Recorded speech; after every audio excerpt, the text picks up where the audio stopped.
Moxley sends it to the outside. He can't get there. Kevin King is going to win the Bar Bissell FTF Cup Series. Into the lead. Bud gets wrecked in front of the pack. He saves it. 3-4 wide as they come to the white flag.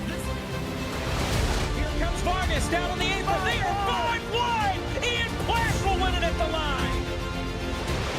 Is this package? Oh, there goes Jordy Lopez Jr. That's your race leader. Caution flag is out. Still no one willing to give up as they are going to be dead even off of the first chicane. Oh, he saves it.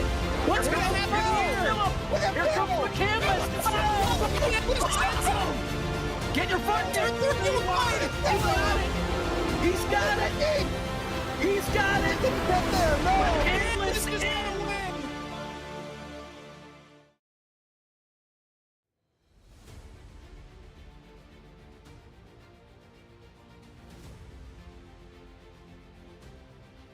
Of Season 6 of Core, presented by SimRatMarket.com. The Nebraska corn is better, but unfortunately we're in Iowa 150 live for the virtual Iowa Speedway in Newton, Iowa.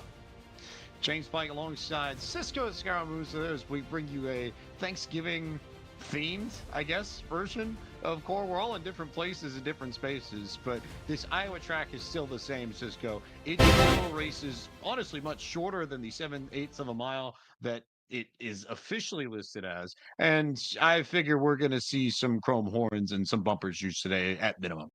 We're going to see some chrome horns, bumpers, and a lot of tires being used tonight here, James, but happy to be joining you up here in the booth. Of course, we do want to say a happy Thanksgiving to the usual anchors of the show, Jacob Hitz and Caleb Hoffman. They are off with their families for this holiday weekend, so we do want to say happy holidays to all of you in the States for the Thanksgiving holiday coming up here. But James, yeah, this is a track that it's a short track, but unlike the track it's based, Richmond, it's a little bit more open. It's really going to come down to tire preservation, and it's going to come down to handling tonight. And progressive banking as well. Yep. We know that always factors into these Iowa races. That also makes it just a little bit different from Richmond. The comparisons are fair for sure, but it's not quite the same sort of racetrack. And never mind the fact that, as per core tradition, the weather is just going to be hot, hot, hot, hot. This track is going to be slick. These cars are going to be most likely loose throughout the duration.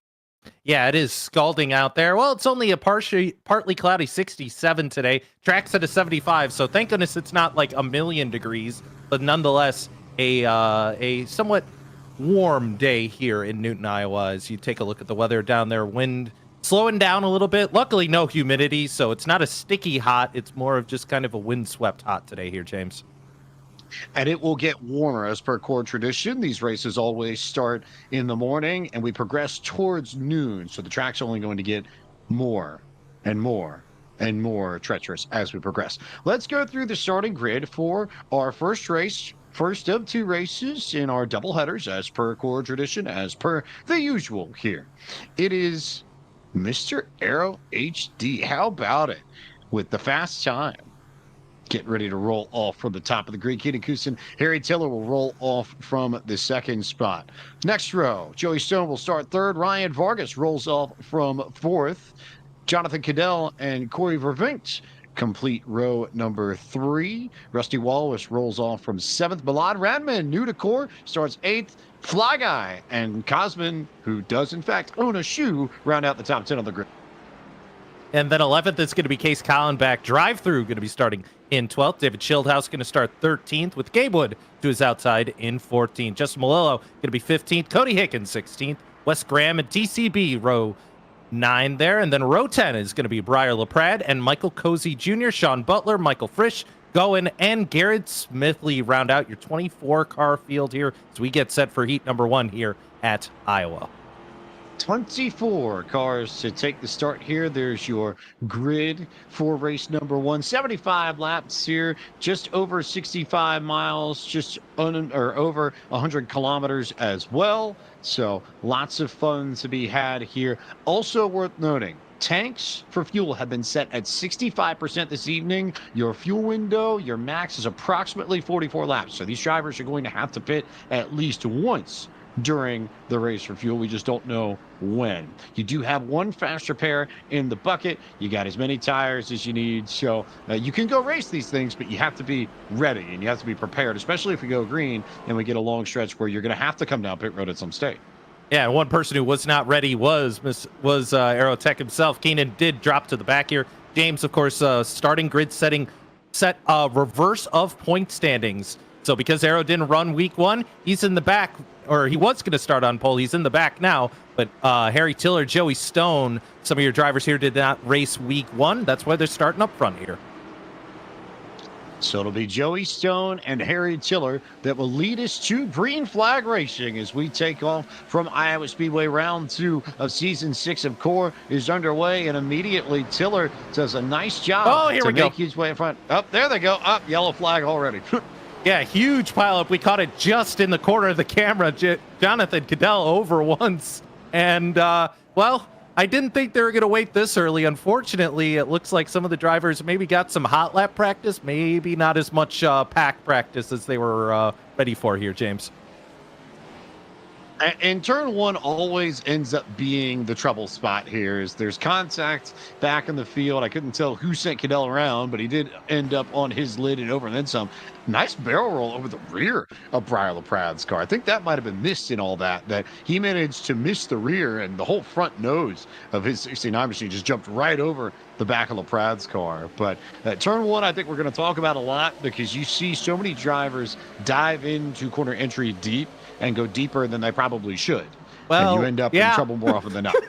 You saw it right there. I mean, literally on the replay, Case just dives in the corner, and I don't know where he was going because he was carrying way too much speed. Just tags Jonathan Cadell. Cadell basically the center of that. He is not going to be a happy camper. It's going to be early natty lights for that driver of the 69 car.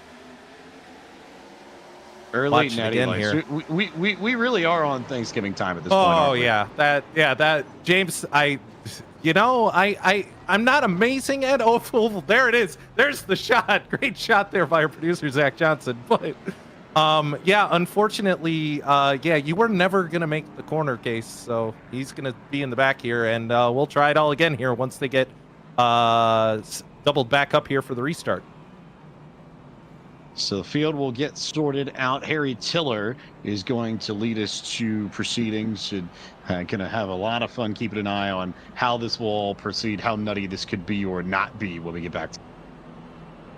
Yeah, this feels like one of those situations that we normally have in Core where the first couple cautions I think are going to come quick and fast. It's just going to be people getting acclimated to the track, racing around other people, hoping that this is the race where it might start to green flag out after a while, but we'll just have to see what the drivers have in store for us. Harry Tiller surviving all of that, currently your race leader in that number 1 car. Another driver who did not actually race week 1. He was on the spotter stand for Travis Brown. Travis, I think, already in the middle of his Thanksgiving as well. I know he had a very happy reunion with one Air Spanky earlier yesterday. So that, I think we can confirm that there is fun to be had, and there is pig everywhere for Travis, and a little bit tied up, I guess is the best way to put it. Nonetheless, here, just looking through your drivers, looking for some early movers, looking at that top group. I really think that 20 car, David Schildhaus, he's in a great position here early on, sitting 6th right now. Did not have a fantastic Daytona. Did that driver of the 20, but of the skill of the drivers up towards the front of your field, he's one to look out for. Obviously, Vargas sitting 2nd right now. We'll have to see which Ryan Vargas we have today here, James. Is this the fun and happy-going Ryan Vargas, or is this the NASCAR Xfinity Series driver Ryan Vargas we have in store for us today? You say this as if those are two different people. Having been on the racetrack with him as we hit the choose cone, it's time to choose. This time, 3 cars to the outside to start us off here. But having been on the racetrack in Core with him, yes, those are very much two different people behind the wheel. Fair enough as we get set for the restart, which should come here in the not too distant future. Tiller, Vargas, Joey Stone. I'm with you on Schildhaus. Also worth noting, Sean Butler started almost dead last And going to back in 21st and 23rd, Butler's already in the top 10. Gowen's already in 11th. And we ran what, like a lap? Now, granted, they got some help, no doubt about it. But as we go back to Green Flag Racing, those two, I think, are worth watching as Harry Tiller takes off and Vargas will try and get to his outside. It looks like we make it through turn number 1 and 2 this time. Everybody able to hold on to it. We go side by side. Harry Tiller at the bottom of the racetrack. Vargas up on the way high side here. Run the Kyle Larson line. He'll get the run off 4. And at the line, give it to Ryan Vargas, new leader.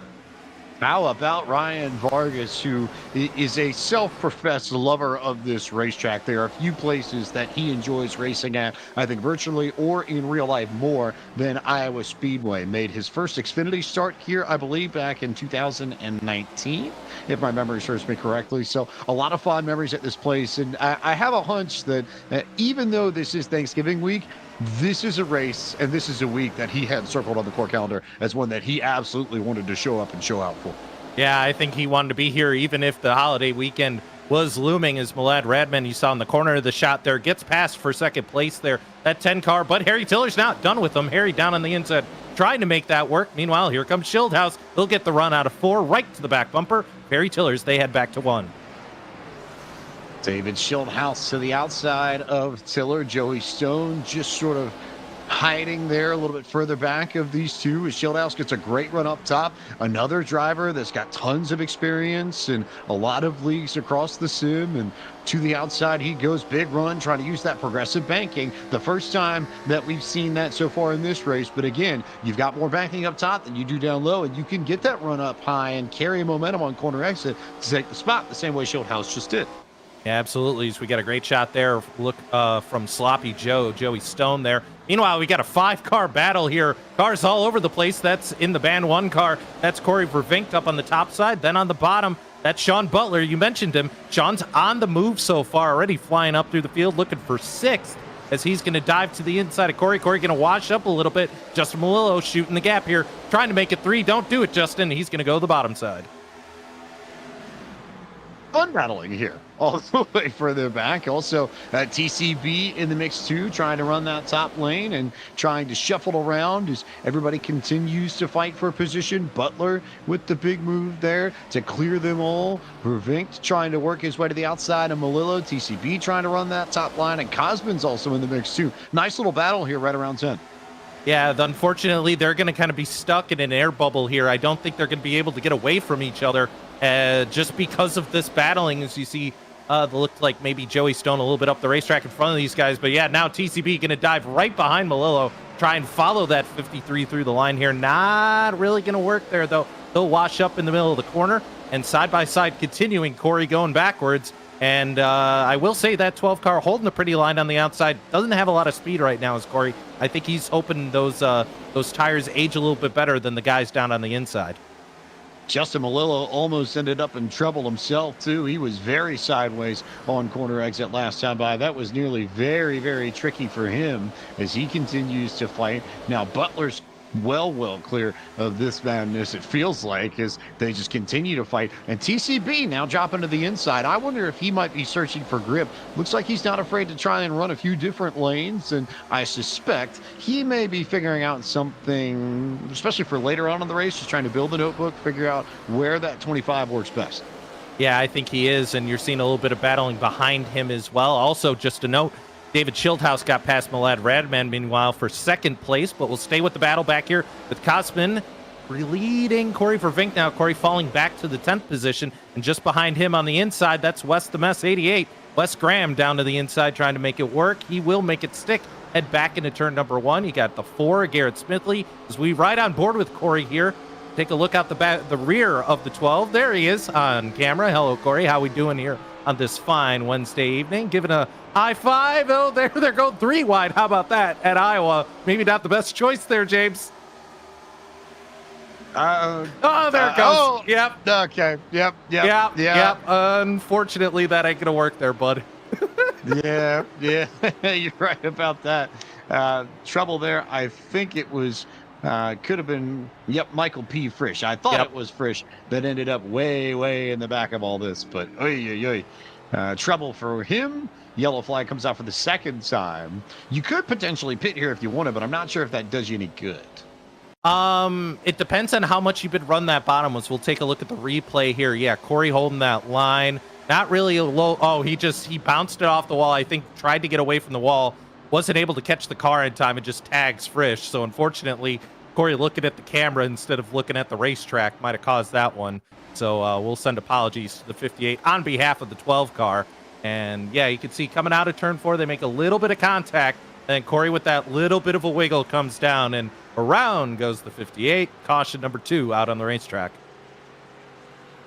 So Frisch is going to take the opportunity to try and jump up here and make moves, but as it stands, he's going to be way, way stuck in the back of all this, and we'll see how it goes for him as the rest of the field does come down pit road to get fuel. I was going to say, you were wondering if, I think that there's our answer. I don't believe there are any tire set limits here tonight, James, so that means these guys, they're just going to come down and take tires when they need them. And the way some of them were driving the inside, they're going to need them after that. If you hold that car down on the inside, it's just going to bind those tires up and wreck them very quickly. So everybody coming through. Oh, Joey Stone missing his box a little bit there on screen. And he's going to have to back up into the pit box. So he may lose track position here as the rest of the field continues to move. Meanwhile, Vargas and company getting off to a good start. But David Schildhouse is the one who's going to win the battle off of pit road and make it work. Schildhouse now to the point. That's going to be interesting, I think. Highest he's been in this race so far. And we'll see whether or not the clean air does anything for him as we will take a quick break and be back with more of Season 6 of Core, presented by Simrat Market from Iowa after this.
Tonight's broadcast of Core on the FTF.GG Twitch channel is brought to you by Gabe Wood. He paid for this.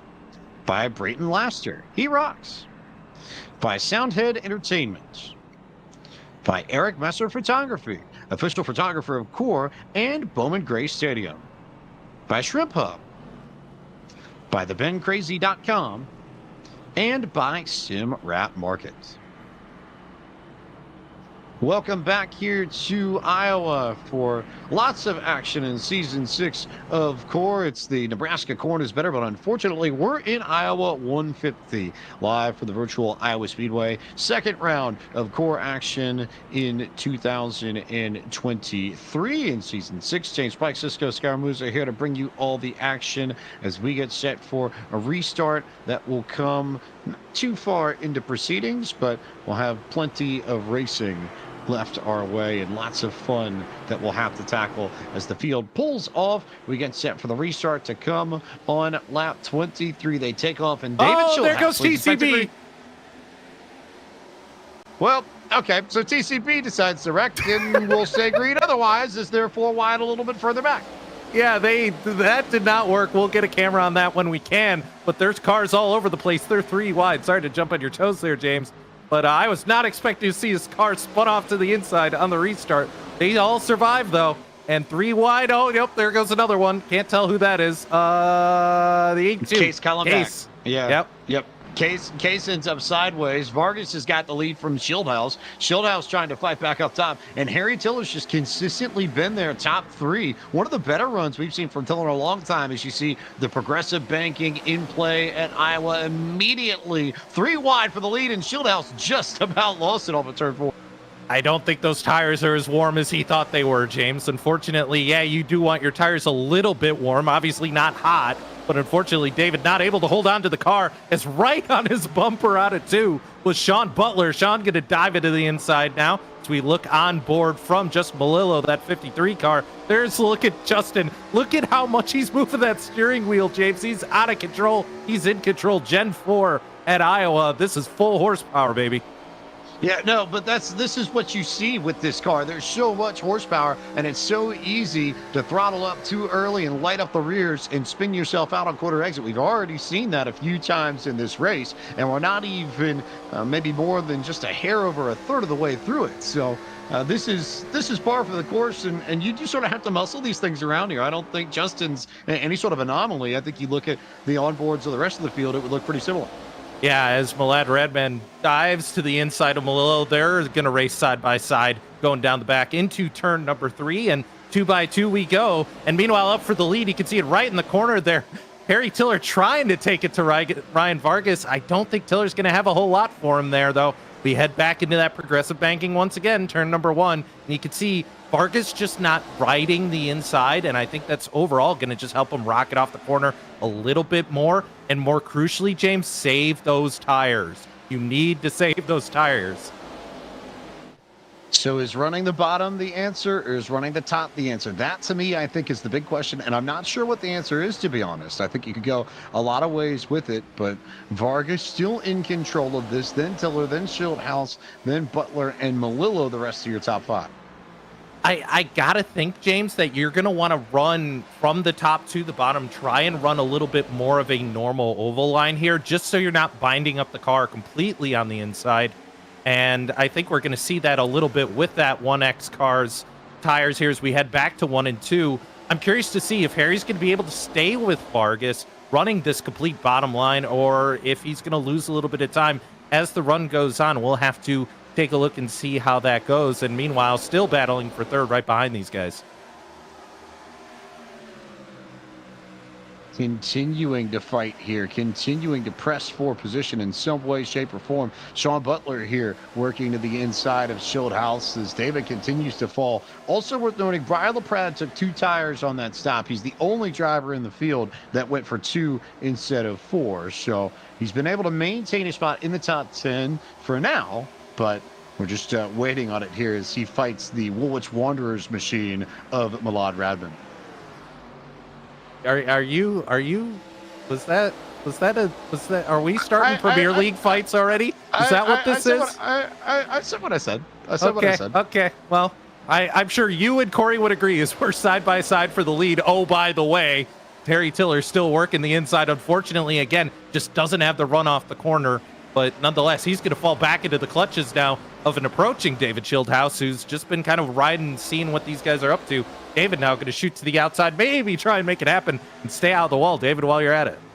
I'm not convinced what kind of car Schildhouse has, because he's been running higher than everybody else, and I don't know whether or not that's him saving tires or him just trying to find more speed or what. He has a game plan. I can tell it's David, who's one of the most cerebral drivers in the sim I can think of on a regular basis. It's just a matter of what that plan is. Is Ryan Vargas got a shot from Harry Tiller in the middle of 1 and 2? I don't think Terry's long for this world if he keeps this up. That is not a driver I'd want to be knocking on the door of, because Vargas can turn very quickly and end your day if you're not careful. So he's going to try it again, though, down into 1. And look at how much more speed he's carrying, only to have to get on the brakes so he doesn't run into Vargas. Once again, not very good on those tires, as here comes Schildhouse on the outside of Sean Butler. These two side by side as well, right behind him. I think the tough thing here for Tiller, if you're trying to work that bottom, is we know from experiences one car goes further back in the field. I couldn't tell who spun, but that's Fly Guy spun out there. It was Fly Guy. Okay, I wasn't sure if it was Fly Guy or Sean Butler, but Fly Guy goes around. But the problem with the inside, especially in 1 and 2, is that it is significantly bumpier than it is in 3 and 4. And you can make this work on the bottom like Tiller's trying to now on this side of the racetrack, but it's much, much more difficult to pull off in 1 and 2 and trying to get to the backstretch.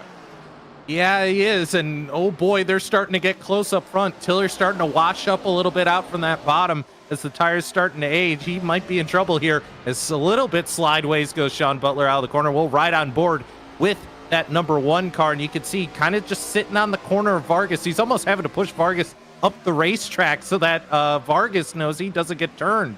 But back into 1 once again. Tiller doing a great job just sitting right behind Vargas trying to make it happen. Tiller with a really, really good shot at this, David. Schildhouse is not on far.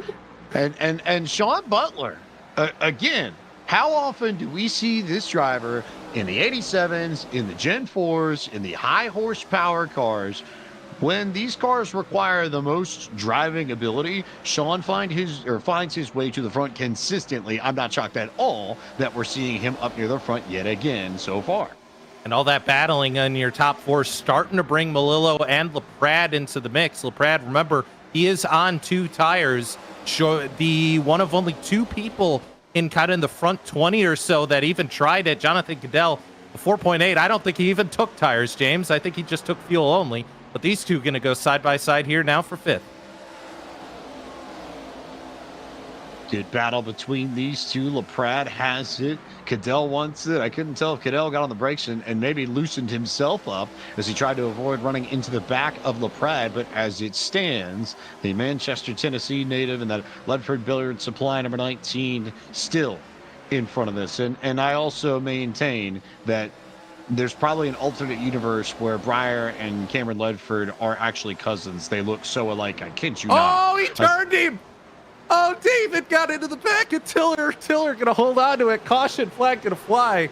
But, yeah, I don't know what happened there. But either David had enough or Tiller got out of the gas early. But either way, Harry Tiller gets a huge shot from David Schildhouse. We'll see on the replay. Let's take a look and see what happened with this one. I didn't necessarily think there was beef between these two, but apparently there's more that I don't know. So they go down the back straightaway, and what? I can't tell. I don't know why he would check up. Did Harry get the wall coming out at 2 maybe, and that slowed him down? Yeah, that's what happened. He did. He caught the wall on the corner exit, and and David did not expect that in the slightest. So. Just unfortunate racing incident that you can't really do anything about. Yeah, and I mean, unfortunately for David, there really is. Here's the onboard shot. You'll see here. Harry gets into the wall.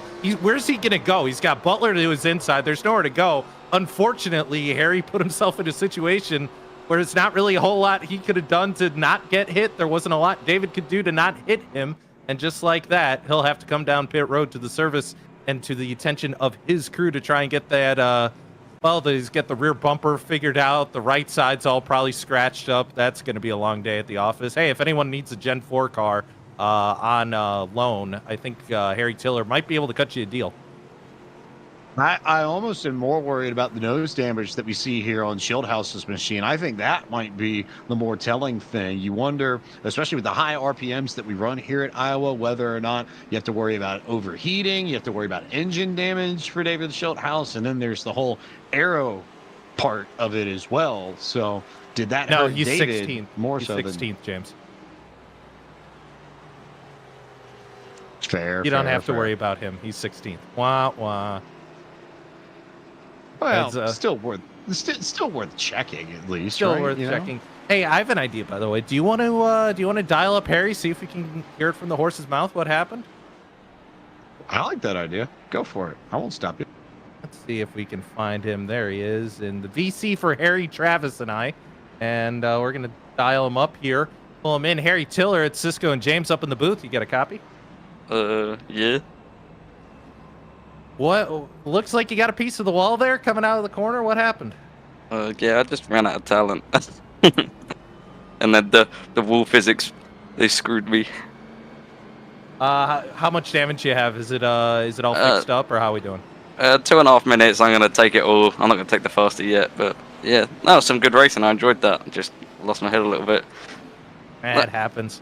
I'd saved the tyres quite well, and then trying to pass Vargas, I just burnt them up, and so then I was just sawing on it, trying to keep it going straight, and that's what screwed me. I should have been a bit more patient and maybe tried to catch him later on the run. But when you've got Shieldhouse and Sean behind you, you never know when they're going to pounce. How is saving the tires on that bottom side? Is it easier to do on the bottom, or do you want to run a little bit higher for that? Oh no, you want to be on that yellow line, save the right front as much as you can for later in the run. It's the right rear as well. It saves the right rear when you run up high. It just spins it up because you're carrying that much more speed. But yeah, I was doing all right, but it's so hard to pass, especially when you're not that much faster than someone. When you're even on pace, it's difficult. Well, you got a good amount of time, about 30 laps to go here in this race, plus race number 2. We'll let you get back out there. Yeah, jeez. Here, Tiller, the 69 machine now with work to do to get back up to the front as the lights are off the pace car. We are set for a restart with Vargas and Butler, the Iowa-loving Xfinity Series driver and one of the best in a Gen 4, leading us to green at core. And we're going to go into the restart zone here. On the power is Vargas. Green flag back in the air. Side by side. Looks like everybody gets going without incident this time. 3 wide back in the back as they're side by side for first and through 1 and 2. You're out here trying to jinx it as Sean Butler gets a good drive off to the bottom. He'll make moves. Vargas still up on that high line. 3 wide a little bit further back. And big trouble a little bit further back. 2 cars hard in the wall. Trouble here. I think Cosman and Malad are the 2 that ended up in the fence. Indeed, they were. As you see, Cosman now rolling down the banking with heavy damage, so he will have to take his fast repair here. Malad still working his way back down to the apron. Well, unfortunately, James, that's just a case where you have one more or one less loss than the other team. It doesn't matter how well you do. Unfortunately, you go around, and just like that, you'll have to. I tried to make that work and make a tables joke, but it wasn't happening there. So we'll put that one in the bank, nonetheless. Yeah, 4 wide at Iowa, James. Not gonna work. Michael P. Frisch with the I wouldn't call it an intentional right rear hook by any stretch of the imagination. No, but that's hard racing. He did right rear hook him, but they were all racing for the same real estate effectively. And if you're Milan, what can you do? Anything? No. I mean, you saw it right there. He was to the outside from the onboard camera. He's completely a bystander in that situation. That's just, Frisch just gets a little bit too far down into Cosman, and Radman just blindsided from the outside. And I'm sure you have some sort of Tottenham and or Arsenal joke about that. I was actually going to leave it with the one bit that I said earlier. I felt like that was good enough. So I am a keeper of the peace in this case. Okay. So well, look, for legal reasons, I must tell you that Liverpool is in second place. So yes, you must. Although stadiums are good, but 10-point deductions aren't. Yeah. Oh God, here we go. Yeah. Yeah. Look, this is why you and I get along so well, because our general supporter bases, we look at each other and we just laugh at ourselves and our own ability to fail and fall on our own faces. And we make the most of it by just saying, you know what, let's have a drink. Look, I can't say a whole lot, James, because my personal favorite team is right now second to last. So, and not looking too hot right now, might be getting relegated. I really hope somebody in chat is picking this up. Somebody. No, they're probably not. They're like, what are they talking about? So someone in chat is absolutely piecing this together and just sort of deciphering all of it somewhere somehow. And they'll go back and watch the tape. So you see the field get to choose as Butler. No, is, my all right. Okay. All right. He really didn't know what he wanted to do there, and I thought he was going to hit the cone. You thought. You thought, you think, you thought the thoughts, we think, we thought, we think, we thought. He had about 5 different answers for that choose, and finally, I swear he was going to hit the cone, but he did not somehow. But good Lord. Close. That was close. That was yes, very close. And that, of course, if you're not familiar with core rules, that is an EOL if the admins catch you doing that. So that would have sent Fly Guy to the back. Also worth noting that under the next to most recent caution, because everybody came down pit road, they're all good on fuel to the end. Also worth noting, I think, Briar LaPrade got the 2 tires, then pitted from that track position where he had 2, so he effectively jumped. Call it what? About 10 cars in that whole exchange, and now has the track position and fresh tires too. So big brain strategy from Patriot Briar, as he's known here on Twitch.tv. As we get set to go green flag racing once again, Butler, Vargas, your front row, Shieldhouse is there, and Garrett Smithley is in the top 5 for the first time Vargas. tonight as they stack up, and there they go. Boy. Oh, no. It's almost every one of them. That was everybody from about 9th or so on back, I'm pretty sure. Goodness gracious. There's the 12. That car's wrecked. He's not getting away from the law anytime soon. Oh, yeah. Corey going to end up dead last. He's the biggest loser out of that whole mess, but oh, boy. Well, we'll back it up. And, I mean, Vargas triggered that, but what happened? Stack up on the restart. So you see Vargas try and get going, and I couldn't tell whether or not he's checked up or just couldn't get going, or whether or not everybody behind him tried to anticipate it more. That's the tricky thing looking back at this, and I haven't been able to piece it together off the replay. It's tough. It's tough. Either Vargas missed it or Shieldhouse tried to anticipate it and then had to check up, and then you see all this happening on your screen. That's the end result. Yeah, or a little bit of column A and column B. Travis not happy in chat. I see a Moonhead in chat. Please tell me this gets Iowa off the schedule like Martinsville. I don't know. That one was pretty bad. Oh, man. Oh, who went flipping there in the corner? That was Shieldhouse, so unfortunately. David, yeah. David go big time. Big time flipping risky. Well, here's the onboard. Yeah. Column A, column B, and then, yep, there we go. Yeah. Well, do we want to dial up Vargas and see if we can find out what happened, maybe? I wonder if that might not be a bad idea. I just wonder if Shieldhouse will have found all 5 skate tapes before the 2 minutes are up, right? Yeah, no kidding. But we'll dial him up here. Ryan Vargas, it's James and Cisco up in the booth. You get a copy? I do. Hello, good morning. What happened there, bud? I was about to ask you guys the same thing. I hit the gas and my rear tires were off the ground.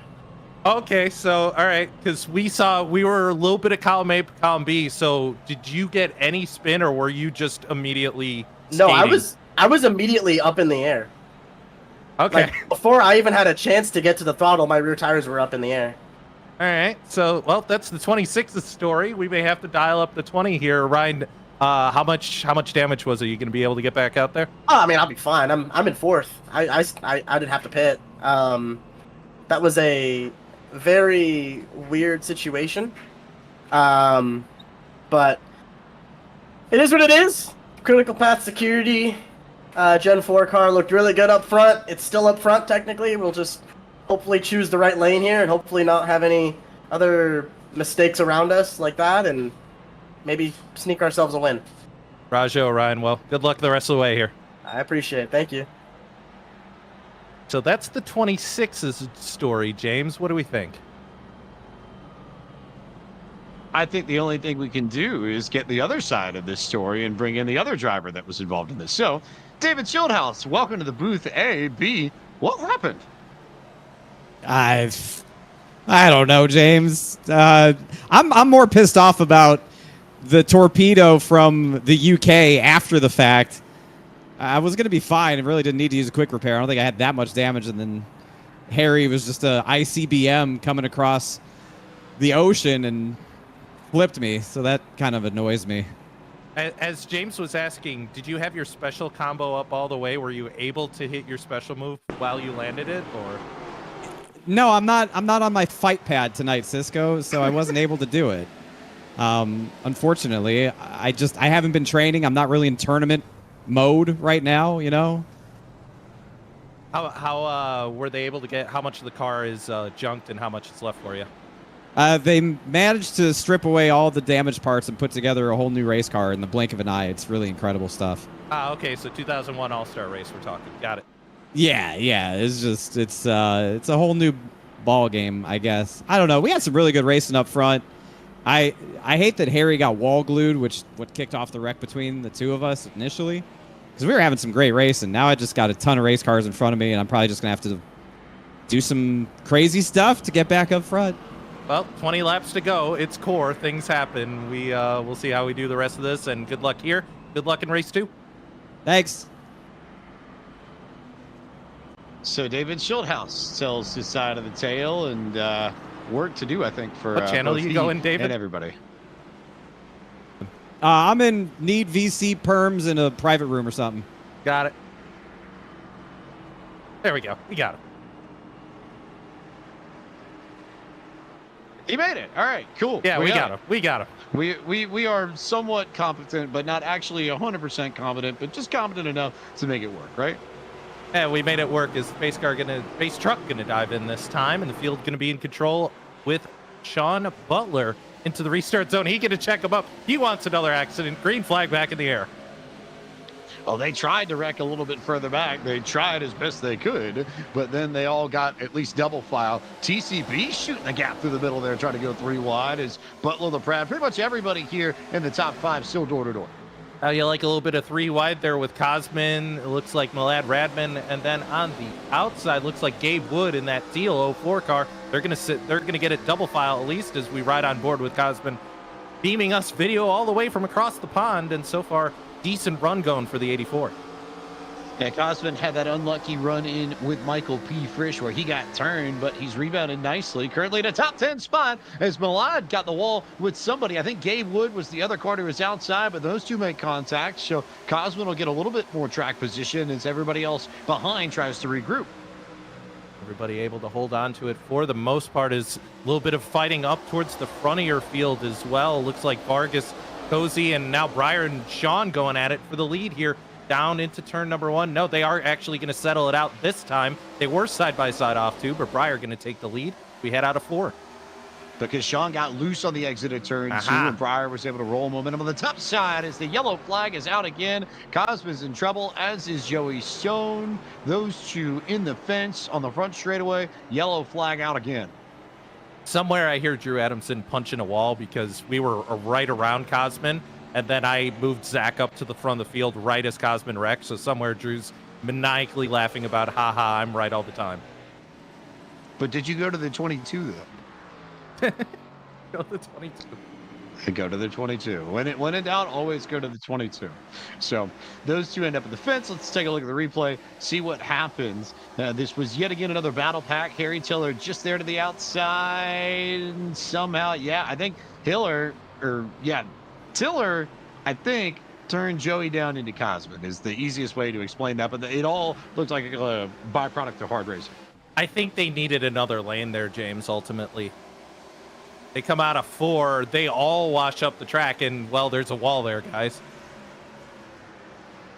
been right at the center of things, though. Anytime we've seen Tiller around, Michael P. Frisch is around, Cosman around, they've been near the heart of the action just about all night long. Here, we're going to onboard from a little bit further back in the field, and you'll see all the calamity break out just ahead of this bunch and how they had to get on the brakes and just miss it. That was very, very close.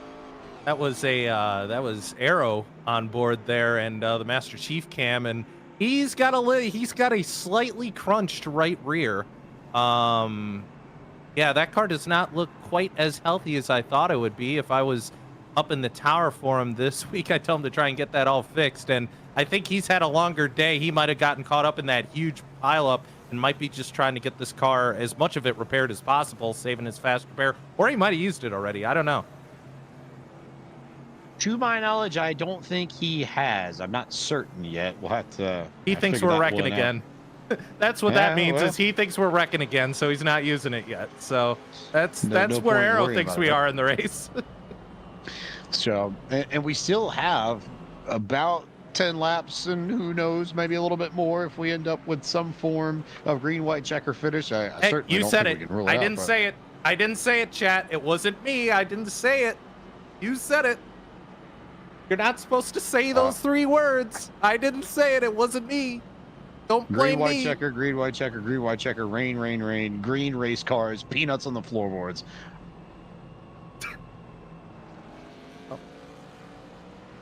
I might have just destroyed the whole world here, basically, is sort of what I Did the producer get so angry at you that he moved you out of the booth? I don't know. Who knows? I think that might have happened because it wasn't me. So I believe the producer was very upset with you for mentioning the 3-word phrase. Because there's the choose cone. I went peanuts on the floorboards. I thought that was good. Hey, peanuts on the floorboards? Yeah.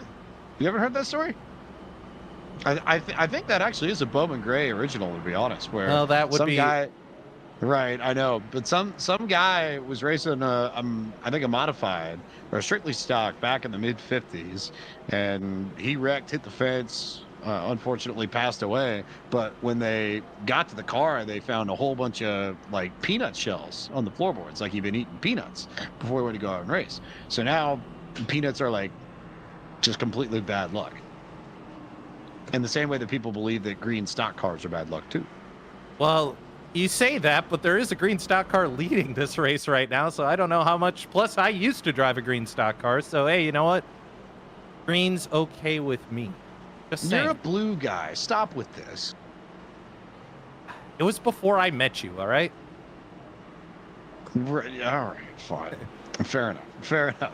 And As, oh, by the way, yeah. worth noting that when we finish this race, we will take a quick commercial break, but do not go anywhere because as per core tradition, as per the usual system here, it's a doubleheader night every night in course. So we'll have a second 75-lap race here at Iowa to follow up our first 75-lap race, or maybe more laps, who knows. We'll see if I get punted from the booth again. But what we do know is LaPrade and Butler are going to lead. And I almost wonder if you're Sean Butler, I don't know if your car handles better on the outside or if you understand this track and get a little bit more of it from that line. But I also think that he's going to be less prone to getting loose on corner exit the way he was when he was on the inside on the last restart and he lost the lead to Breyer. So something just worth keeping an eye on, I think, as we get set for racing. Yeah, and note these tires, 22 heat cycles on them now, James. So tires starting to go a little bit here.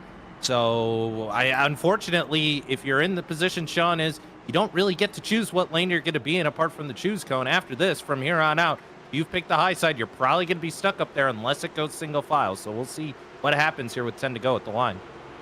Either that or we end up with another incident. We'll see as the pace truck gets down to pit road and field, gets back to green flag racing. Will it be a clean restart for everybody in the field? For the most part, yes, as they begin to fan out like a TCB making moves on the inside. Yeah, 3 wide once again into turn 1 at Iowa. Please, guys, make it through here, and they will. Coming out of turn 2, barely, though. TCB all sorts out of shape. Out of turn 2, there goes Cozy. Slide, job into 3 and 4. He'll hold on to it. Try and gather it back up there. 4 wide, and we save it. Somehow, some way, he lost all the track position, but what a drift from Coasty to save that. I know Arrow would have appreciated that sort of work in particular. Our drift master extraordinaire amongst this field as Butler's got the lead back from LaPrade on the outside lane. Michael P. Frisch is starting to make a charge to the front, though, late inside at 10 laps to go to the inside of Vargas. He goes for third. Yeah, Frisch trying to make up all the time he lost from that earlier caution, trying to make his way back up to the front. Running out of time, though, as the top two have broken away a little bit. But Frisch taking a look, he is on fresher tires, about 8-lap fresher, or 10-lap fresher tires even. So that's where he's getting that extra burst of speed right now, trying to track down the leaders. If there's one person that could maybe run down Butler or LaPrade, Michael P. Frisch is that driver. As they got tight against each other on the wall there on the front stretch for the race lead. LaPrade with the slide, tried to cut up in front of Butler.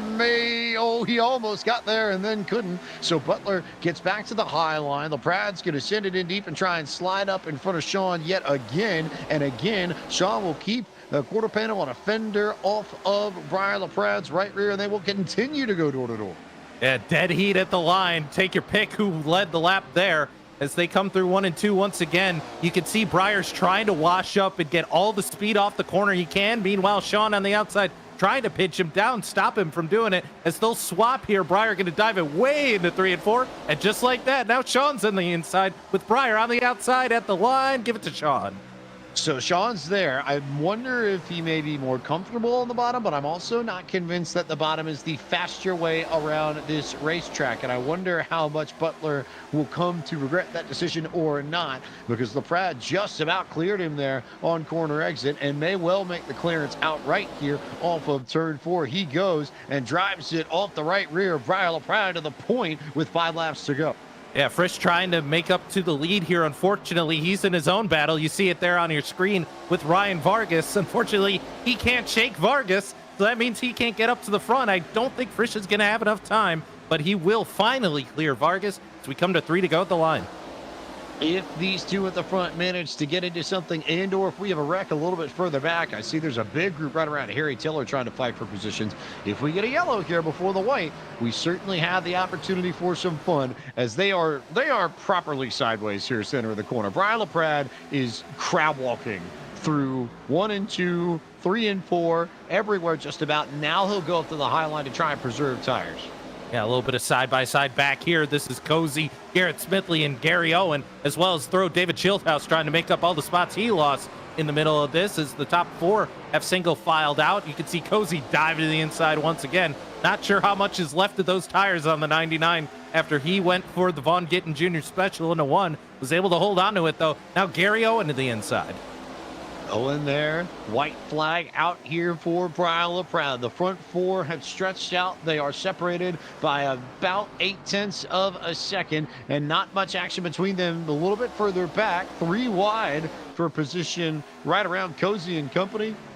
But Brian LaPrade got to the lead, got Butler to the inside, rolled momentum on the high line, and Brian LaPrade will come to the line to win the first race of our doubleheader. And the Nebraska Corn is better, but unfortunately we're in Iowa 150 for season 6 of Core. It's a big hit there to, I believe that was the 82, Case Collenbach once again. As usual in Core, once you cross the line, everybody just slams into each other into turn 1. But what a fantastic battle there. Before we switch over here, I'd love to see what happened out of that Cozy, Smithley, and Gary Owen battle, because they were really starting to go at it. But Brian LaPrade going to burn it down on the front stretch here, winner of race number 1. Keep in mind, race 2 still coming up after we swap over and after a short little break. But yeah, lots of cars piled up into turn number 1. But Brian LaPrade doesn't matter. He doesn't care. He just won race number 1 here at Iowa. I thought I just saw Sean Butler flip on the back straightaway after the check. And this is not a place where you would expect that. It falls more on the We've had Rockingham 3 of them, camp. James. Oh, that was close.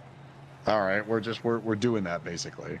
Yeah. We're basically just we're doing that now is what we're doing here. So here's the replay of that fight for the 5th spot. Cozy was the one who eventually got it, but it certainly was not straightforward. A little bit further back of this, you see Cozy, and then you've got Garrett Smithley and Goen and Schildhouse and company all there fighting for spots right at the end. Big send there from Goen at the end to try and get underneath Garrett Smithley. Smithley tried to carry his momentum on quarter exit, and at the line, Smithley with that high line again. How many times have we seen that here at work in Iowa? Yeah, and that was Ryan Vargas also spun to the inside. He's able to hold on to 4th, but I think he was slideways across the line and ended up sliding through and finishing 4th. We'll take a look at it here. Vargas coming down the backstretch, and I think he had just used up what was left of his car, and Schildhouse goes flipping, as Sanat points out in chat. But yeah, coming out of 4. Oh, Vargas got a little bit of the apron and shot him all the way up into the fence. And yeah, Vargas comes across the line sideways. And oh boy, that was, I think, Schildhouse comes to grab him as well. And yep, no, that was Vargas who went for the tumble in turn number 1. I love how somehow we've conned ourselves into doing all of Ben Easterday's clown reel material for him before we even get done with the broadcast. So just sort of helping out on that front, I guess, right? Although if it's after the checkers, does it count? It's a clown reel? You gotta wait until after the event, James. All right, it has to be after the event. Okay, yes. Fine. Well, in either case, here's your rundown for race number 1 at Iowa. LaPrade, your winner. Sean Butler, Michael P. Frisch round out the podium. Vargas was 4th. Michael Cozy Jr. raced back to 5th. Garrett Smithley was 6th. Gary Owen 7th. David Schildhouse, TCB Gabe would complete the top 10. Then Justin Malillo and Milan Radman. Yeah, then 11th is going to be, we'll switch over there. I had Malillo up. Davin's going to finish 13th here. 14th is going to be Jonathan Cadell. Joey Stone going to finish 15th. Harry Tiller, 16th. Cosmin Ionisu going to finish 17th. Keenan Kusin going to finish 18th. 19th to Fly Guy Tyrone Reed. 20th is going to be West the Mess 88, Wes Graham. 21st, Cody Hicken. 22nd, Case Collenbach. Rusty Walrus, Russell Cox, going to finish 23rd. Corey Vervinkt rounds out the field in 24th in the Band 1 Pontiac. And, I talked to Corey before the start of this, James. He wasn't very confident. And, yeah, I think that shows here. And now he'll have the opportunity to start from the front. I think that's going to be very entertaining to watch in race number 2, which will come up in just a few moments. We will take a quick break and we'll be back with the other side of the doubleheader here from Iowa. Cannot talk tonight, apparently. Where are we, James? We're in Iowa. It's not heaven, it's Iowa. It's Iowa, right? Anywho, break coming up. We'll be back with more on the FTF.GG Twitch channel.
Watch my life pass me by, never knowing where I belong in a web of love and lies.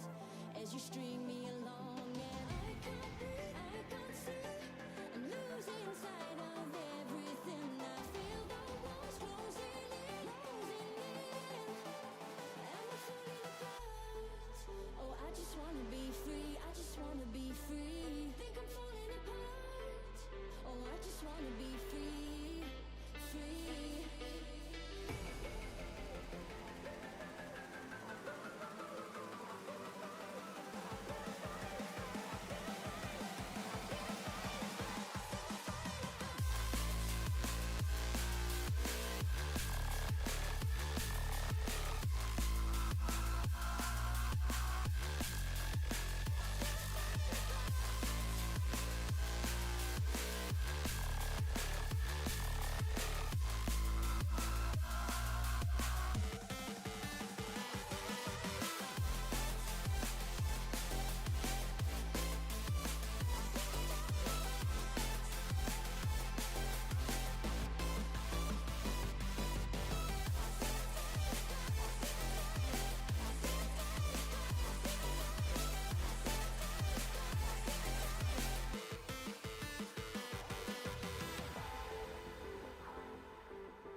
Watch my life pass me by, never knowing where I belong in a web of love and lies.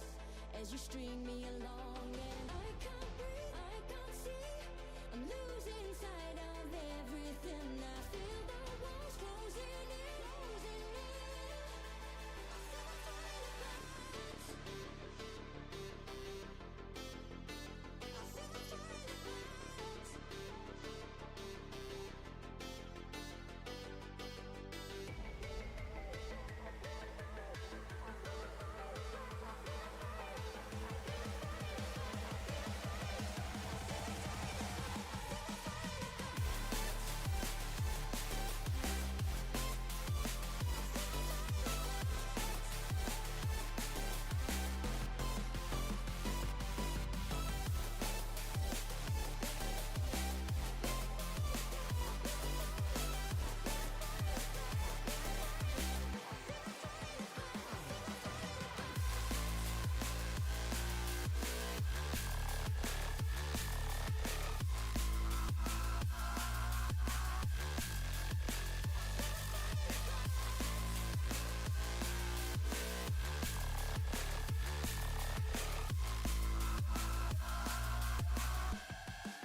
Welcome back to FTF.GG's coverage of Core Season 6, presented by Sim Wrap Market here at Iowa. We are getting set for our second race in the doubleheader of tonight's Nebraska Corn is Better, but unfortunately, we're in Iowa 150. James Pike and Cisco Scaramuza here to bring you all the action, and we have a winner to speak to. Cisco is with Briar LaPrade, winner in race 1.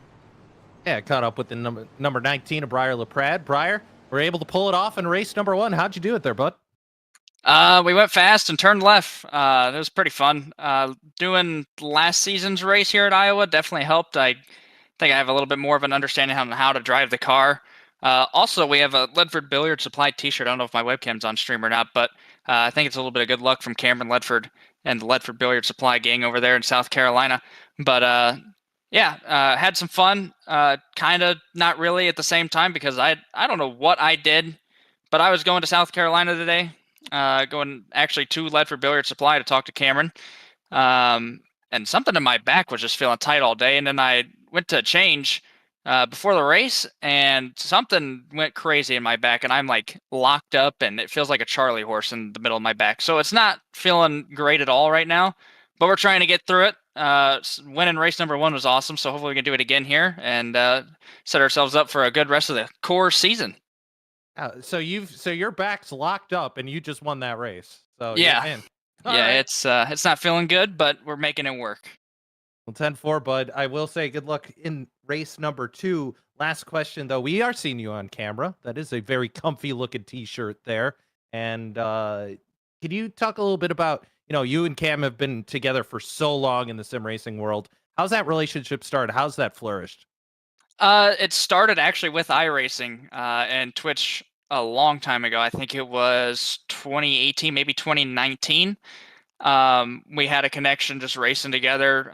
He would stream and do kind of hosted with his viewers, and I joined in just one time casually, and ended up actually meeting him in Bristol of 2019, late 2019, and we talked from there. Started our partnership in 2020 in the Road to Pro series, and it just continued on from there. And he supported me all the way through, and we made a 2022 Coke Series run and brought him all the way to top. Brought him to Junior Motorsports where he could bring his displays at their fan day, which is awesome. So that was definitely a really good moment for us. And I'm trying to get us back in the Coke Series. So we're one more race away from doing that, and hopefully we stay in it for quite a while instead of just being a one and done for our rookie year. Rajo, man. Well, where can the people find you if they want to learn more about you? So I'm not streaming right now because I'm dealing with my little back problem, and I really wasn't up to entertaining tonight. But usually I am streaming. Of course, I win a race and I'm not streaming. That's just my luck. But twitch.tv/BriarLaPrad. I always want to say Patriot Briar, but twitch.tv/BriarLaPrad. I also start streaming on YouTube. So we're going to the off season, so kind of bad time to start that. But Briar LaPrad over on the YouTube as well. But yeah, hopefully we make it into Coke next year, and you guys can catch me on a lot of different platforms. All right, Briar. Well, good luck in race number 2. We'll let you get back out there and maybe get a nice pack here before race 2, huh? Yeah, we'll work on it. Thank you. Briar LaPrad, your race winner. Worth noting, Cisco. Funny that you bring up his drive to try and get back into the Coke Series because he's not too shabby the Contender Series points so far. Yeah, we'll have to see how that all pans out next week, Tuesday night, and find out who's going to be where when we get to see those points. But you know what? It's time for race number 2. So let's take a look at your starting lineup. And on the pole, we mentioned him earlier in the throwback to Smokey and the Bandit, the Pontiac Firebird of Corey Vervinkt. Oh, Lord, he is indeed starting on pole. Vervinkt, your pole sitter again. This grid, rather, an inverse of the finishing order from race number 1. So Vervinkt on pole, Walrus in second, Calabac and Hicken roll off third and fourth. Wes Graham will share row 3 with Fly Guy, Arrow and Cosman start 7th and 8th. Harry Tiller and Joey Stone complete the top 10. Yeah, then 11th is going to be Jonathan Cadell in the 69. Davin Cornelius drive-through going to start to his outside. Then you see row 7, Malad Radman starting on the inside with Justin Malillo starting on the outside. Row 8 is going to be Gabriel Wood on the inside, the 04. TCB Tyrell Baker going to start on the outside of row number 8. Row number 9 is going to be David Schildhouse, very fast in race number 1. And to his outside going to be Gary Owen Goen, going to be on the outside. Row 10 inside going to be Garrett Smithley and Michael Cozy Jr. starting on the outside of row number 10. Row 11, Ryan Vargas, he's going to be making his way back through the field here from that starting position. And then Michael Frisch is going to start on the outside of row 11. Final row, row 12.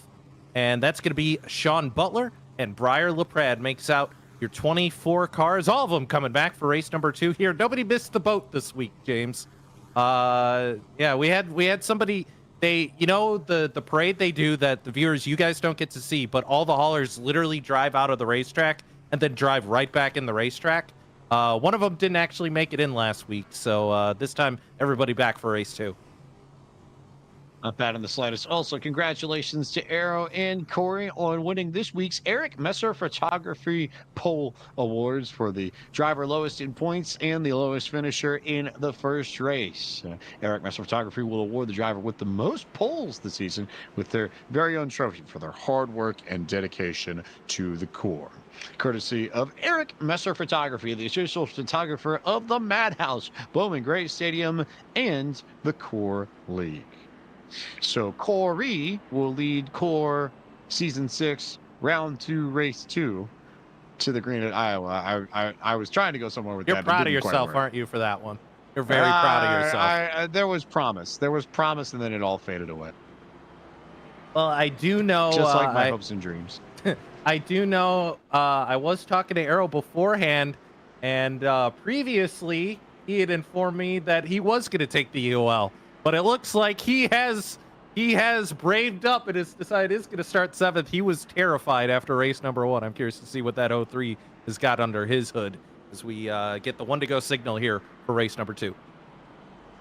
Indeed. Also, little notes and a little bit of housekeeping before we carry on. Same stuff as always so far as laps and weather are concerned. 75 laps, 65 miles and change, 105 kilometers and change. Air temp 66 degrees, track temp 74 degrees. It is July 17, 2023, 9:15 a.m. in sim. Wind stated to the north at 2 miles an hour. Humidity of nothing. But it will get warmer.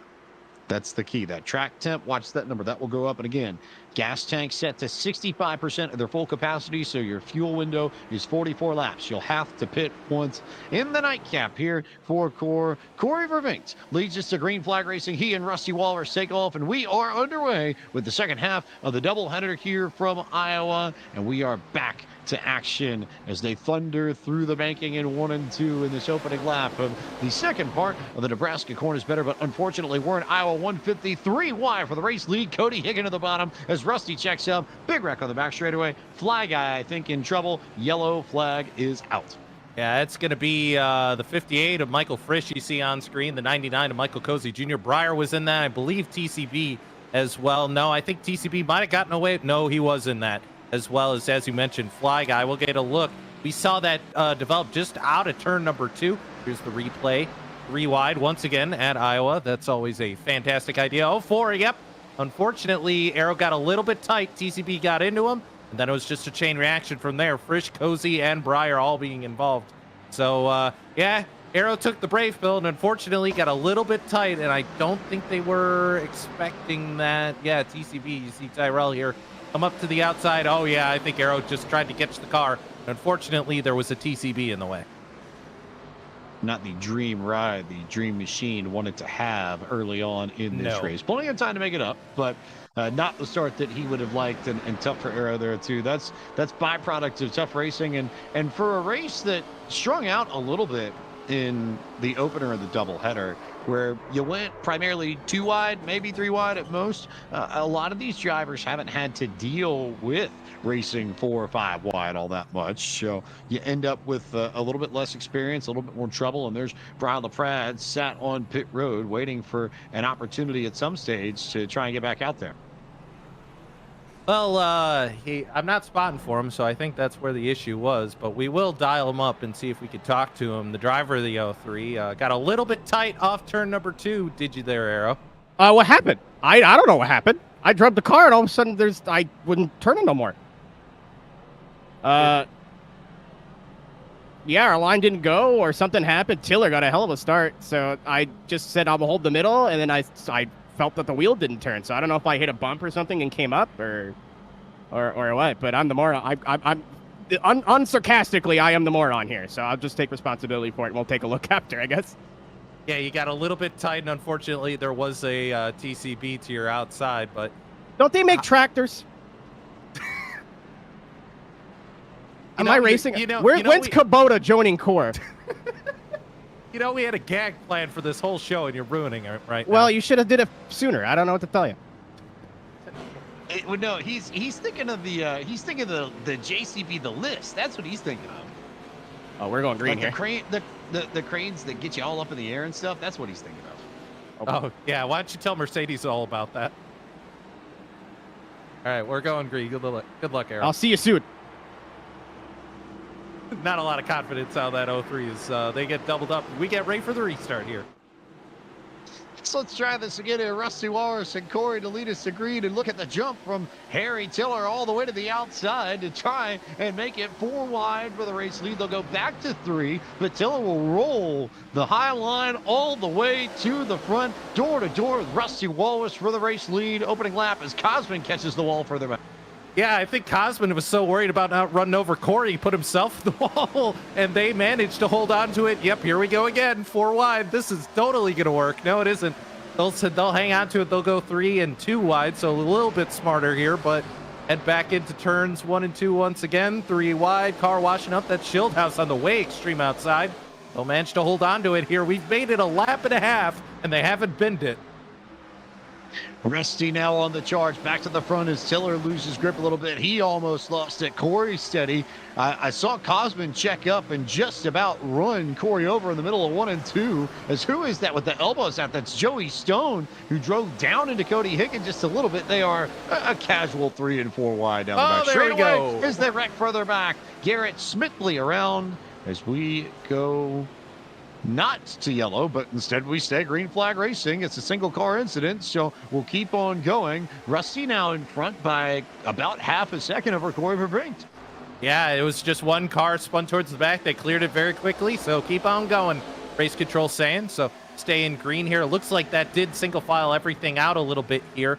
And taking a look through the rest of your field, yeah, it's this kind of breakaway group from first all the way down to, I'd say, about Cody Hicken in that 11th place position. That's kind of your first major group, and then you see him strung out, and then a little bit further back, then you start getting into TCB, Gabe Wood areas, your second pack here. So everything's starting to split out a little bit, as it usually does here on Core. And yeah, for the most part, a little bit of racing here. Corey somehow is still second. I have no idea how. Somebody please stop this parallel universe from happening. Somebody stop that, man. We'll see who has the guts to try and actually make the stop happen. But DT with a big move there. I saw the Hy-Vee machine dip down to the inside and get spots. He's up to the 5th position. Rusty is clear by 7/10 of a second. And Cosman now working to the inside of Corey. Will slide up the racetrack. Cosman now up to 2nd. Joey Stone now in 3rd. And they're going to go side by side again. Corey now washed up to that outside. And unfortunately, I think Anchor might be out the back, is now Cozy giving him almost a bump draft down the back stretch here. And now to the inside goes David Schildhouse. David trying to make his way back up through your field. And Rusty Walrus is gone. Rusty Walrus has 8/10 on the field. Can we just celebrate the fact that Mr. Rusty is leading this way? Let's go, Rusty. Well, when you consider that he's a native Minnesotan, this effectively is his home track so far as Core is concerned. So if there's a place where you would expect Rusty to work and be fast, this would be the place I'd put my money on. I was about to say, like, Road America, anyone? But yeah, I guess when it comes to Core, technically you are correct. I said Core. When it comes to Core, he's just got to make sure he hangs on to it, though. He was sideways and all over the place on the exit of turn 2, so he'll bleed at least a 10th back to Cosman, who's up to 2nd. Joey Stone 3rd. DT and David Schildhouse now fighting for 4th. And Schildhouse going to get a little bit of loose coming off the corner there. We talked to Harry at race number 1, and he mentioned the fact that that bottom line is how everybody's saving tires. I think the downside to that, James, is because you're rolling a little bit slower. In order to catch the speed that you need to off the corner, you do have to give it a little bit of a boot full. As we cut back to Gabe, I think Gabe run into a little bit of issues here in the back. But nonetheless, yeah, I think it's these guys trying to get on the throttle here, James, because they're on that bottom side and they're spinning up the tires just a little bit more. So one thing you have to watch out for, yeah, you're saving tires, but just don't light up your rears doing it. Ooh, car out of the E, that's TCB, look out. TCB slides to the inside, and yet again another one-car incident. So yellow flag, though, does come out this time. So gone is Rusty's lead, which had come down a little bit. Cosman had it to within 4/10 of a second. So Cosman was gaining, but the yellow flag comes out. Oh, by the way, look who's in 3rd now, Michael Cozy Jr. Yeah, Cozy working his way up there. He's brought Vargas with him as well. Vargas all the way up to 5th. Shieldhouse up to 7th. Other big movers on their way. Nobody else has really gotten through the field, much like those three have. But race control going to bring the caution out. You know what I want to do? Is he here? Where's that Rusty Walrus? There he is. We'll see the caution here. I think there was something else that happened. Ooh, that was Frisch. Frisch just got in a little bit hot on TCB. Just spins him around. TCB tries to save it. And 900 horsepower, not able to save it, comes back down in front of traffic. Caution is out for that one. So that's our caution. But I want to talk to, well, he's coming down pit road. Let's wait until pit stops are over. After that, I want to talk to the guy who's just led a ton of laps here because we never get to talk to him. Really don't get too many opportunities to chat with Rusty. And he's got, we talk about big fan esports and the crazy graphics that they do. This counts as maybe one of the best looking schemes. Rusty Walrus there, just beautiful, beautiful stuff. You get a good look at the right-hand side of his car, but oversized graphics, bit of a style unto itself, even amongst all these cars in the field. And yet, Cisco, it looks fantastic. It's one of the most unique looking race cars out there for sure, but we'll dial him up here. He did lose out on pit stops. David Shieldhouse electing for 2 tires, and Cosmin Ionisu, the pit crew, getting him out about 4/10 faster, plus a little bit less time on pit road, and that's enough for those two to jump up. But who cares about that? Because we want to talk to that driver of the 59 who led some laps today here in Core, Rusty Walrus. What kind of hot rod they give you today, man? You know, that was a career run. It's only taken about 6 or 7 seasons. I don't know which one we're on, but it felt good to finally lead some laps the legit way. I think we had some help from drive-through in the 77, holding up Cozy and the faster dudes, but that's fun just digging out here at Iowa. I love this racetrack and car. James mentioned that this is basically your home track, I guess, in terms of Core, but what about this place works for you? You know, I just like going on the gas as hard as I can and steering with the right rear like an animal. So you can, if you miss the corner, you can just kind of gas it up and, I don't know, hang on to it, if you will. It's just, once I get in the back of the pack, I'll be the slowest guy, but it's just kind of fun to be up there for a minute. All right, we'll let you get back out there. Good luck. Thank you. There's Rusty, restart coming. David Shieldhouse, Cosmin Ionisu, your leaders, working lap 19 of 75 in the nightcap of the doubleheader. They dive it off into one. Really nice drive there for Cosmin, who will have the opportunity to slide up ahead of Shieldhouse and take the lead. Will Shieldhouse duck down low to try and find a spot in 3? He won't. However, DT going to the outside of Rusty Walrus, just a little bit further back. They're 3 wide with Joey Stone. Rusty almost lost it in front of the field, and it's going to slide all the way back as Shieldhouse has now found speed up top and works alongside Cosmin for the race lead. Yeah, Rusty didn't want to wipe out his teammate DT there, and unfortunately had to get out of the gas to save it, but got pinched down there. Not really a whole lot you can do. Is for the lead. Cosmin down on the bottom. David up on the top side. They'll be side by side coming out of the corner. No, Shieldhouse will clear him, as that's your battle for the lead. And then right behind him, they're 3 wide. Joey Stone in the middle of a DT and Frisch. There are so many drivers that are driving off of the right rear of the way that Rusty just talked about when we chatted with him under the yellow flag. I'm seeing a lot of cars in this field sideways on quarter exit in particular, and I think to some degree it's to what degree do you drive off that right rear? How much do you try to move it? Is I think Rusty might have had an issue here, and I think he did just get the fence. Just however so slightly. It was a good run, James. It was a good run. Rusty will be looking for a yellow flag as Michael P. Frisch has found his way up into 3rd, highest we've seen him all day.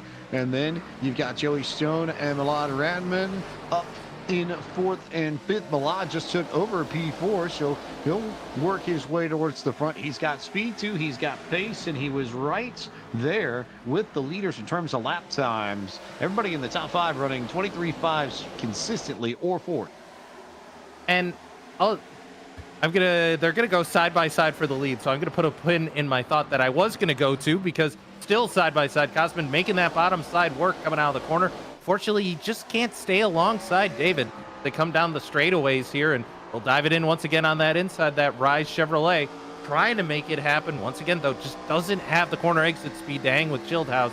So they'll single file back out as you take a look on board with Cosman. You can see him shuffling that wheel every time he comes out of the straightaway. But yeah, just starting to lose a little bit of time now. I think Schildhouse starting to pull away. Schildhouse beginning to move and beginning to go. Meanwhile, Cosman continuing to work that bottom lane and look for something. But Schildhouse, again, is just able to stand on the gas pedal on corner exit and keep the spot. If anything, he's starting to gap Cosman a little bit. It was maybe a car length that now has grown to about a car length or two, especially when they go down the front and the back straightaway. And all the while, they've kept Michael P. Frisch right at about an 0.8 of a second mark, although Frisch is going to have another battle on his hands because Milad Radman has caught him. So we'll have a battle for first, and then we'll have a battle for third simultaneously. Yeah, I was gonna, this is the point I wanted to make, but I want to pull out my Chris Collinsworth hat because here's a guy who Milad, ever since coming on iRacing, I mean, this guy, don't count him out. He's got an I rating of 4,600. He is not, the console guy. That's kind of who we've seen in YouTube for a very long time. But ever since he's hopped on iRacing, he has been rapid. He's picked it up very well. Reminds me actually a little bit of some of our contender drivers who have come over from the console side and really ramped it up on the sim. Has done a great job in this series so far and already seen great things out of the driver of that 10 car.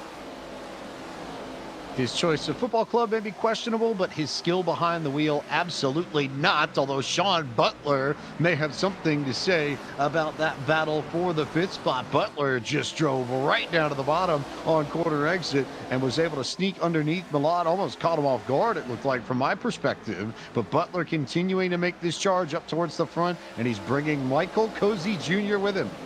Yeah, Cozy sitting right on the back bumper of that number 10 car, and they're going to group up on him a little bit. Well, oh man, they almost put it, that was almost a situation where, unfortunately, you're kind of stuck in the line. And, James, we talk about, trying to find your line and run it. They almost said, no, you get to be on the outside and you don't get to go anywhere else. Almost like a no soup for you sort of thing. Is that sort of what you're going for? I thought there would have been a football analogy that you might have gone with for that one too, just to keep the theme going. But and I'm not trying to be he's gonna get boxed in here. Yeah, look at that. Milad, he can't go to the bottom. No, he will just barely clear Sean. Well, no, he won't anymore. But yeah, he's got Frisch in front of him. He's got Cozy behind him. He's got nowhere to go. Stuck in the middle with you, basically. Yeah.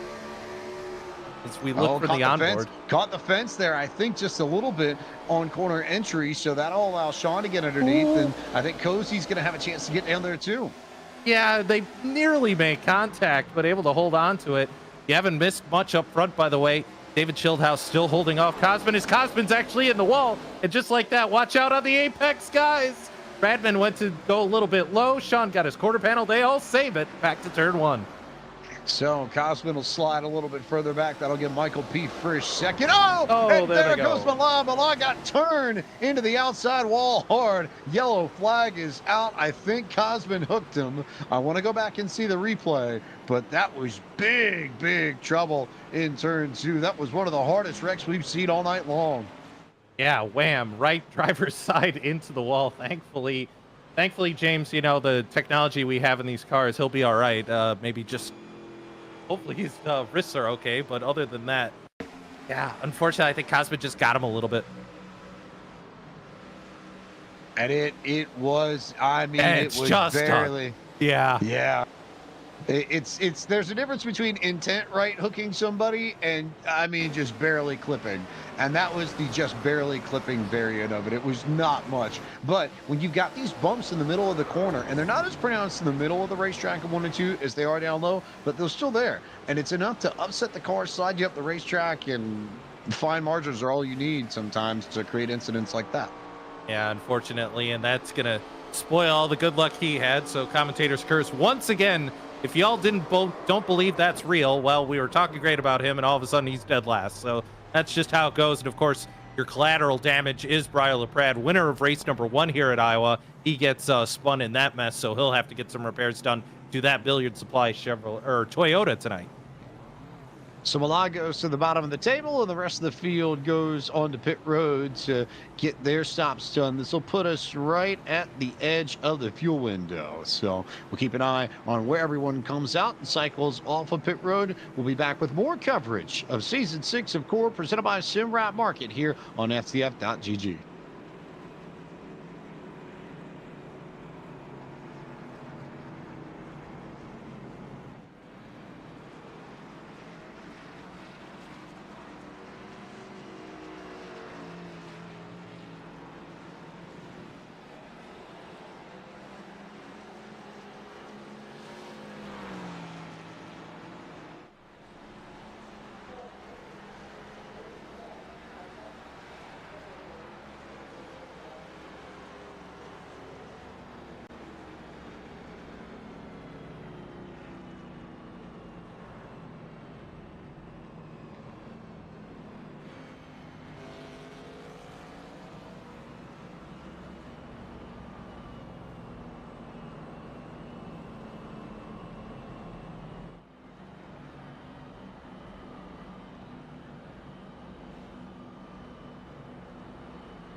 Tonight's broadcast of Core, presented by SimRap Market, is brought to you by Gabe Wood.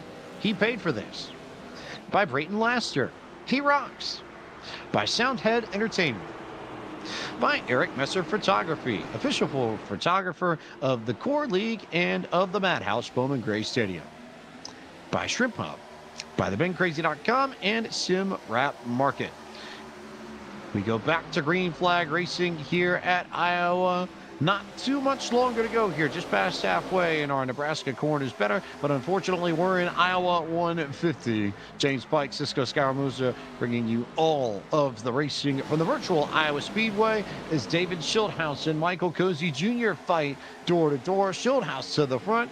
Cozy now fighting Frisch. The Michaels go after it as Sean Butler rides behind them both, and we'll see how they want to sort out second, third, and fourth. Yeah, it's a little bit of a battle behind them as well. You see in the corner of your shot, just all sorts of craziness. Yeah, there's the shot. You can see everybody back there, including that is that 77 high V Ford of DT trying to make his way through the field. The first side-by-side of everybody here is Joey Stone and Gary Owen. Gary Owen up at the top side in that 24 Kia. He's going to try and make it happen off the corner. He will clear Sloppy Joe's. They head back to turn number 3. Joe going to dive it back in. Because meanwhile, up at the front, they're doing the same sort of thing. Oh, Harry Tiller was sideways on corner exit. He almost spun in front of the field and then gathered it back up, but lost tons of track position back to 18th now as Frisch continues to chase down Cozy, and Cozy continues to bring the fight to Schildhouse. Is going just about, sent himself into the inside wall on the back straightaway, and he'll fall out of the top 10 and maybe lose more spots here. Yeah, and all Gary did was he followed Sean through the corner. Sean got loose out of 2, and problems. TCB around. Will we see the caution? No, car to the bottom. He's going to hold on to it. We stay green here. And TCB around for about the third or fourth time just in this race. It has not been the best of nights for Tyrell Baker in Core. as Schildhouse continues to control this out in front by 0.3 of a second. The gaps are pretty consistent amongst the top 3, top 4. Look at who's in 5th, though. We've not really talked about him much in this second race, but Ryan Vargas in that critical path security Chevrolet beginning to make his way towards the front, and he's trying to bring Joey Stone with him. Yeah, I think Vargas and Butler both. I think we'll be seeing them fighting for the lead here pretty soon. So we'll watch and see. Though it has gotten single file for the most part. This is now normally during the time here, James, during core, when because of one thing or another, it just all of a sudden goes single file and green. So core living up to core as usual. We'll see who does a good job saving their tires while they're single file, except for the lead. Of course, the lead will go side by side. Cozy to the inside, Schildhouse to the outside. Cozy with a great drive down to the bottom. Schildhouse again trying to keep the momentum wound up top and or pinch Cozy if you can on corner exit. Great run there for Cozy to try and keep everybody else at bay.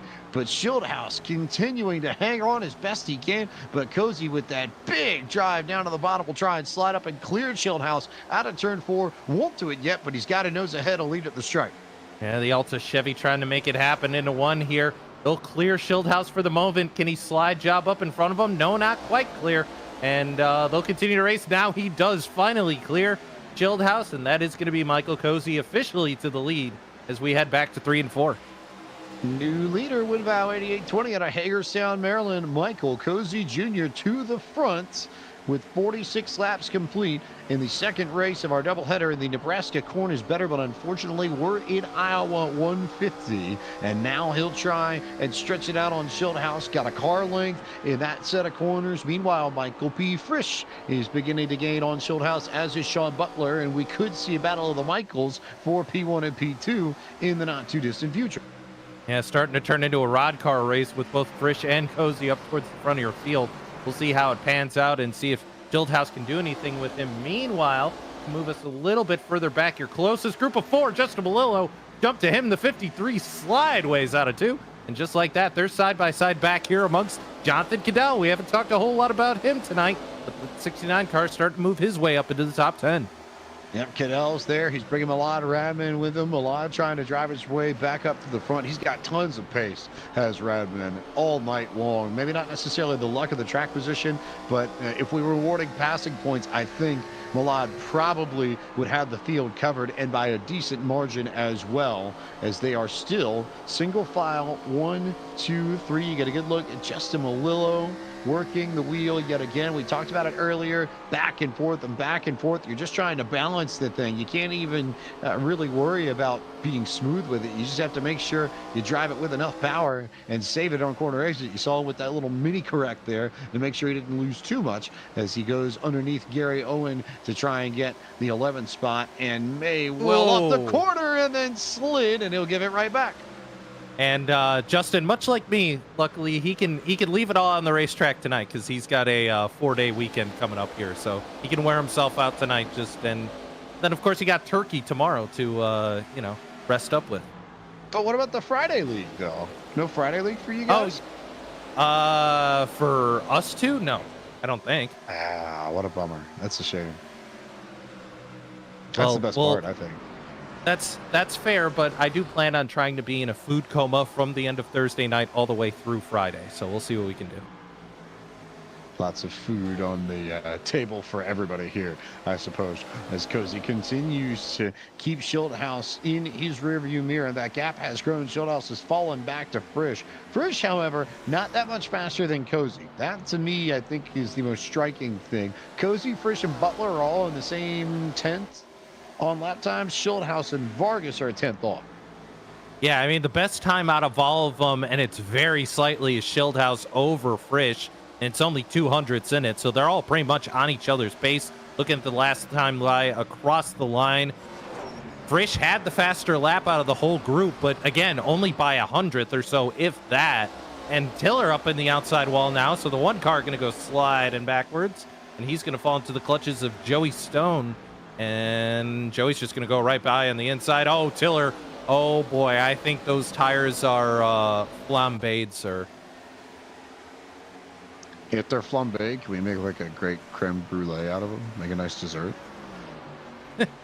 Yeah, you could do that. Would you serve that, Oh, or would you want boy. to do like a?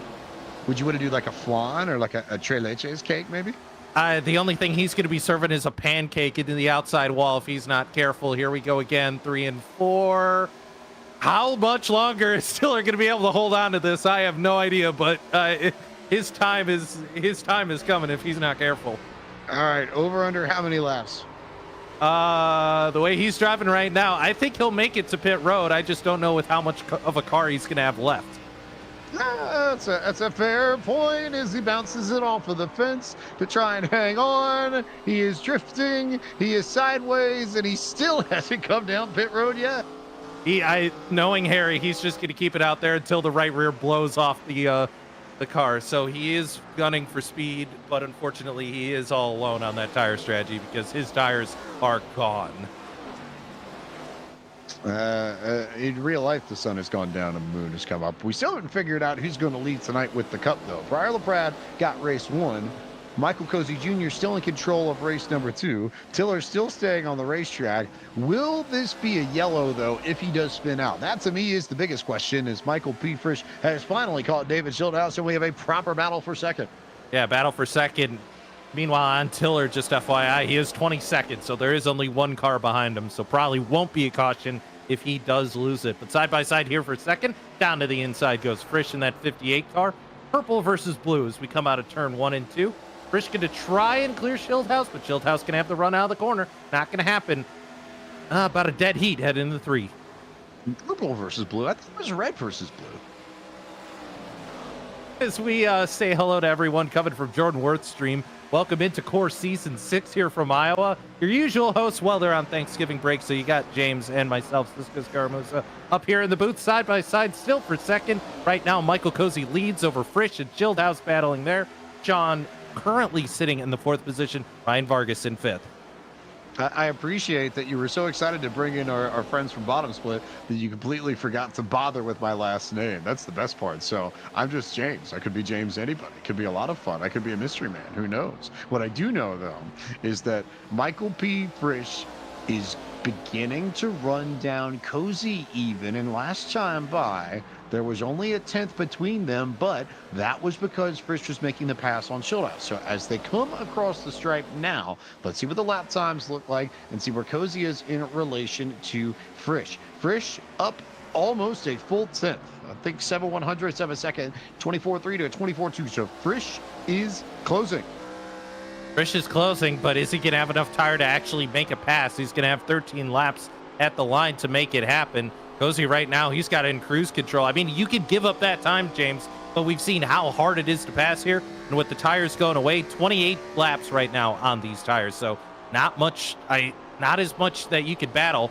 And especially Frisch had to battle so much to get by Schildhouse. I don't know how much he's going to have left for the leader.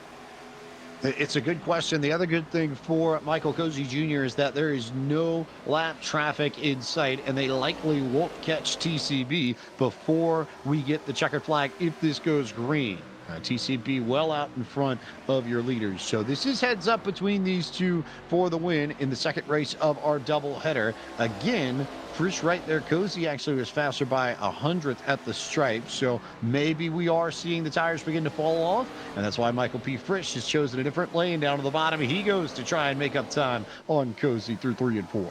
Yes, he does. We'll keep an eye on that battle and see if it closes up a little bit further. But if you want shenanigans, let's head back to Joey Stone. Yeah, Zach caught me right there. We're going to take a look at your battle for 6. Joey Stone, Jonathan, Cadell, DT, and Radman all in throw blanket under them 2x2s. They come out of 2. A lot of 2s in that as Joey This Stone. is our wild here. Dude, truly. Fair point there. Look at Cadell there to the bottom. Radman went up top, couldn't find the grip. Stone rolls the high line, keeps his nose ahead of Cadell for the moment. And DT, I think, starting to struggle with the handling on his Ford Fusion. I see the rear end of his Hy-Vee machine just stepping out on quarter exit as Cadell almost pinched Joey Stone up into the fence. As we go on board with DT, you get a good look at this battle from his perspective. And this is one of those situations where as your driver, you're like, well, my car's driving bad. And then you realize, oh, everybody's car is driving bad. You're seeing, Radman a little bit slithery out of the corner. Cadell's almost washed up into stone about 50,000 times, but they've managed to be able to hold on to it. So now it's just survival at this point. Make sure don't put your guy into the wall. Just hold on to that car as long as you can. Maybe you have that little bit more left in that tire. As way up the racetrack goes Radman, trying the extreme high as they're going to try and lap Harry. Oh boy, here we go. Don't set a pick. Radman to the bottom here. Joey's got nowhere to go.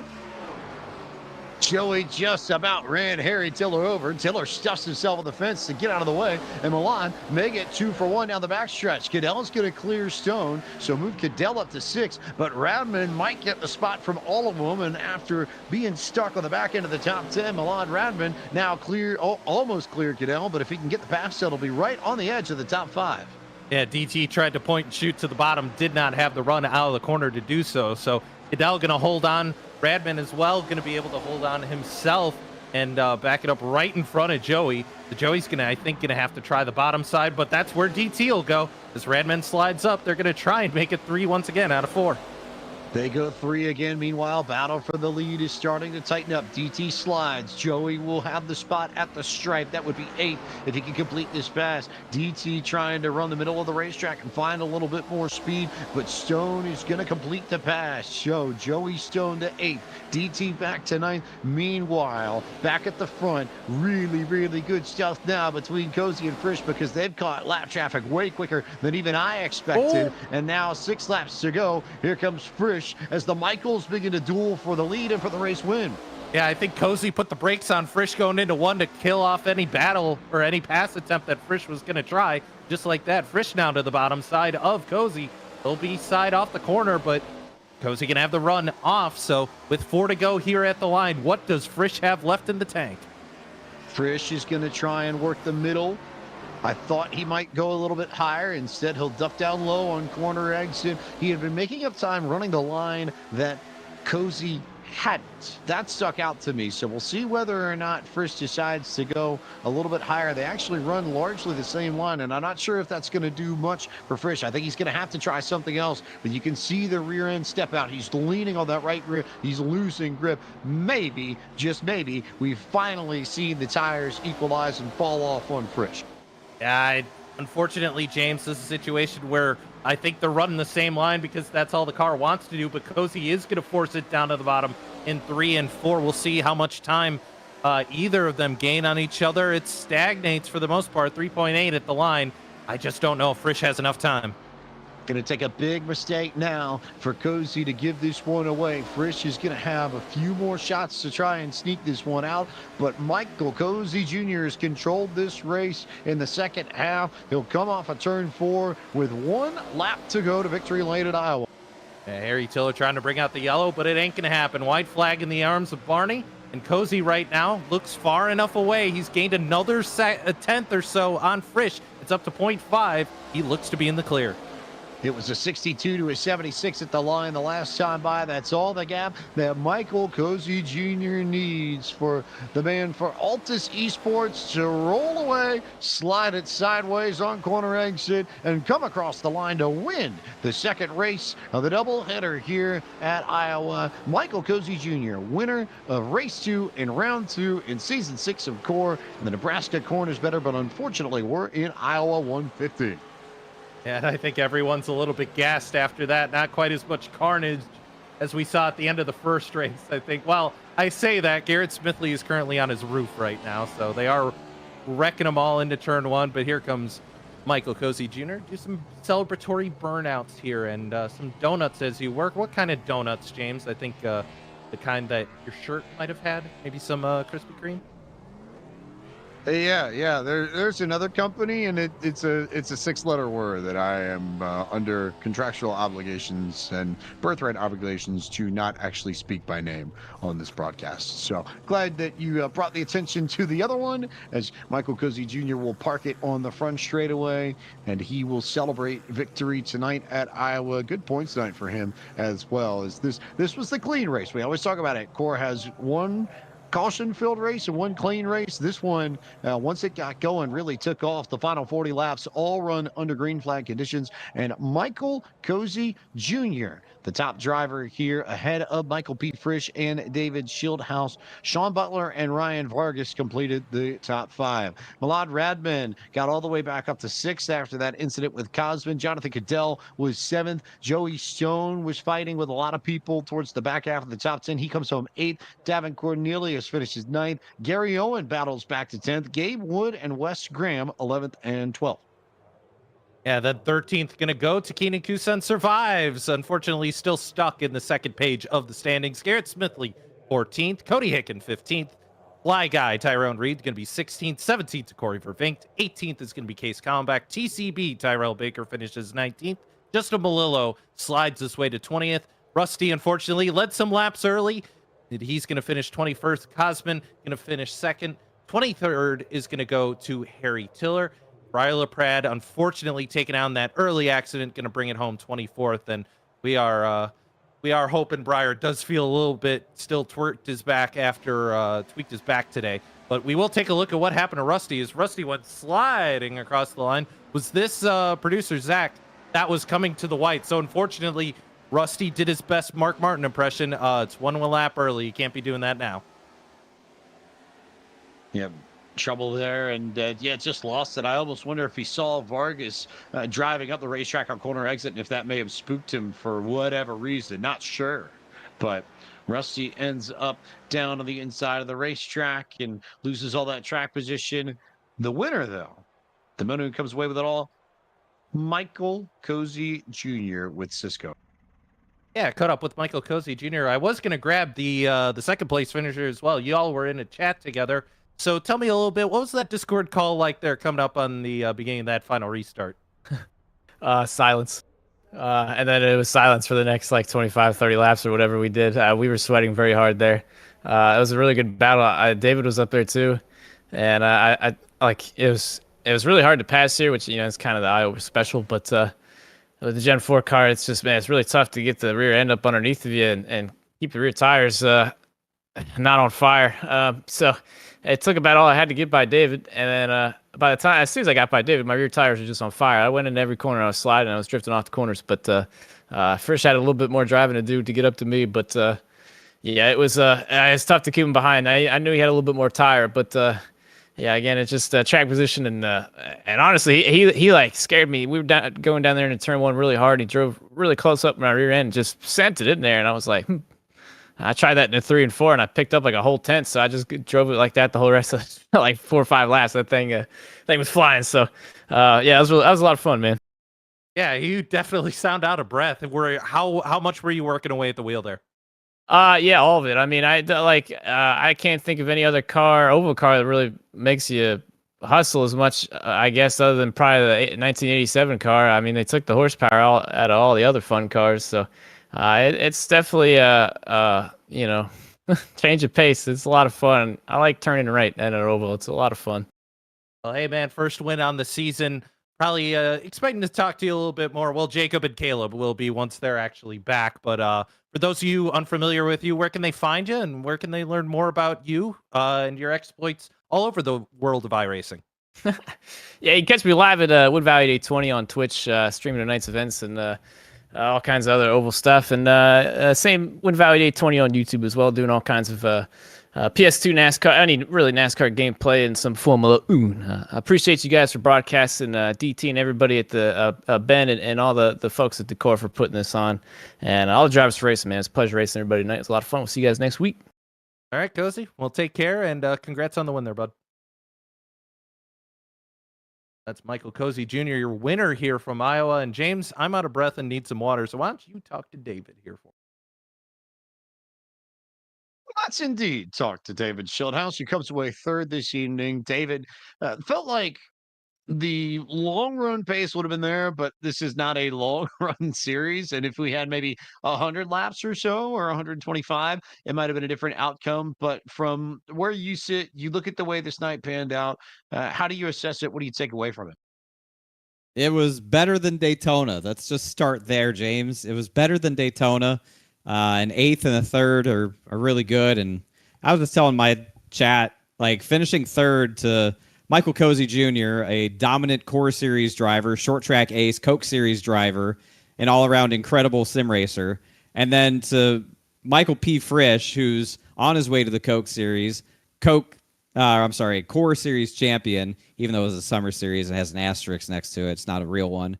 To finish within a second of those two guys, I feel pretty good about that. Like I got out to a little bit of a lead and I burned my stuff up a little bit, but once they passed me, they didn't really drive away from me. And right there at the end, my lap times were better than theirs. So to your point, if this thing goes a little bit longer, yeah, perhaps I rubber band back to them. And, we see what happens. But I'm really happy to keep the number 20 car out front, leading laps, looking good, and a good points night. We needed that after Daytona. How tough is it to get around the corners here when you've got a car with this much horsepower and not as much grip as what you'd find in say, the next gen? It's really a challenge, and that's what I expected. I expected it to be a challenge. That's why we love this car. It's really fun. You got to be so delicate with the throttle. You buzz that right rear tire, and it's gone for a couple laps, and you just keep beating it into the ground. And I actually managed to wear my right front down a little bit on that last run, trying to run the line that they were, and I realized I had a little more right rear to lean on, so I jumped back up top and got some lap time back. But it's just a balancing act, like a lot of things when it comes to this. You got to take care of the tires, and it starts with the throttle pedal. The guys that are really smooth with the throttle pedal are the ones that are going to be up front, and that's what we see at a track like this. The skill gap shines through, but some really good finishes throughout the field for a lot of guys that are probably really happy with that. But it is a challenge, but that's why we love Iowa. And if the bottom was just a little bit better to combat sort of the OP nature of the top. I know I got passed on the bottom by both Frisch and Cozy, but it's the top's pretty strong. You keep a lot of momentum up there, but if you can run the bottom like they can, they're experts at it. It can pay dividends too. Also, because I had this thought percolating in my head all night. Is your car more blue or like an indigo? Because there's definitely some purplish hue to it. But do we have a name for that color? Maybe has Cosman offered up some wisdom there?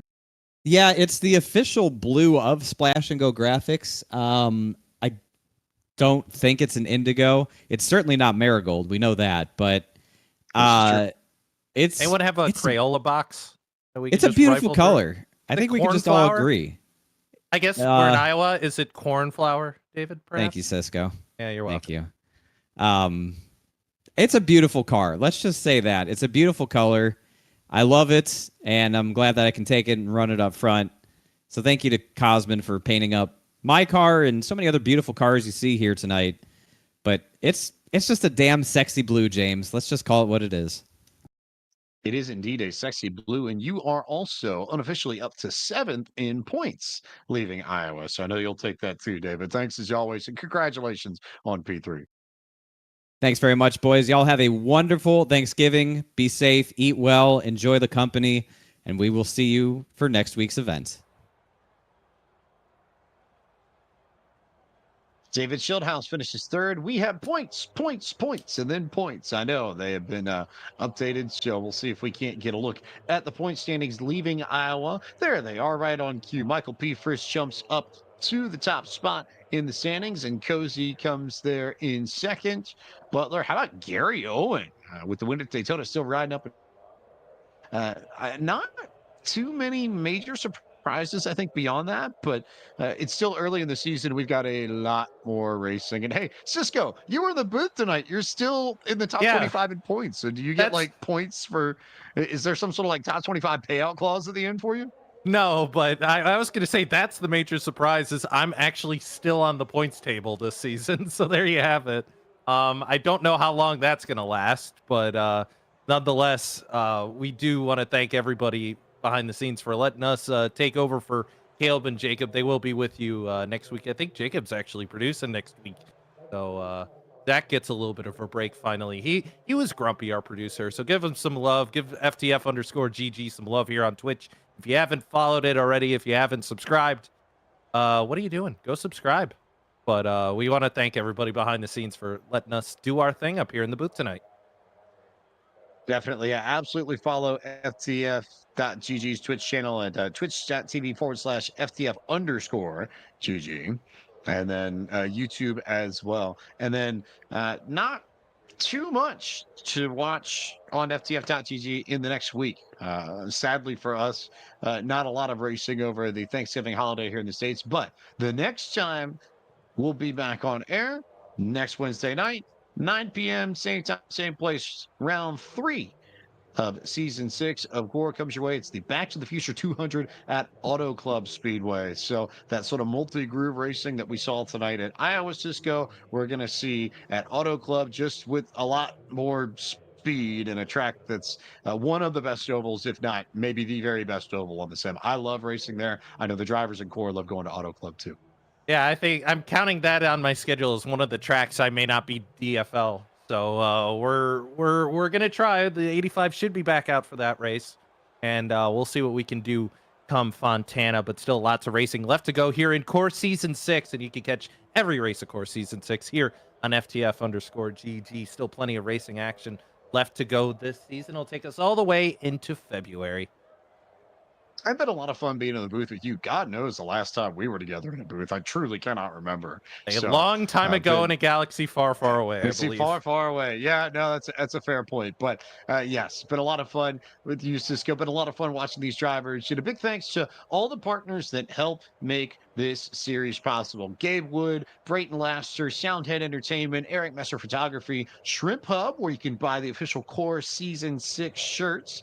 If you log on to their website, you can pick that up for yourself, order it out, support the league. TheBandCrazy.com, and of course, SimRat Market, all part of the team that helps make the Core League go. And they'll be back at it next Wednesday night for a lot more fun. For everybody at Core and everybody who helps make this race and this series possible. Davin Cornelius and Ben Easterday behind the scenes with the league. For our producer, Zach Johnson, and for my partner in the booth tonight, Cisco Scaramuza, I'm James Pike. Thank you so much for watching FTF.GG's coverage of round 2 in season 6 of Core. The Nebraska Corn is better, but unfortunately we're in Iowa 150. We will see you next Wednesday night for the Back to the Future 200 from the virtual Auto Club Speedway.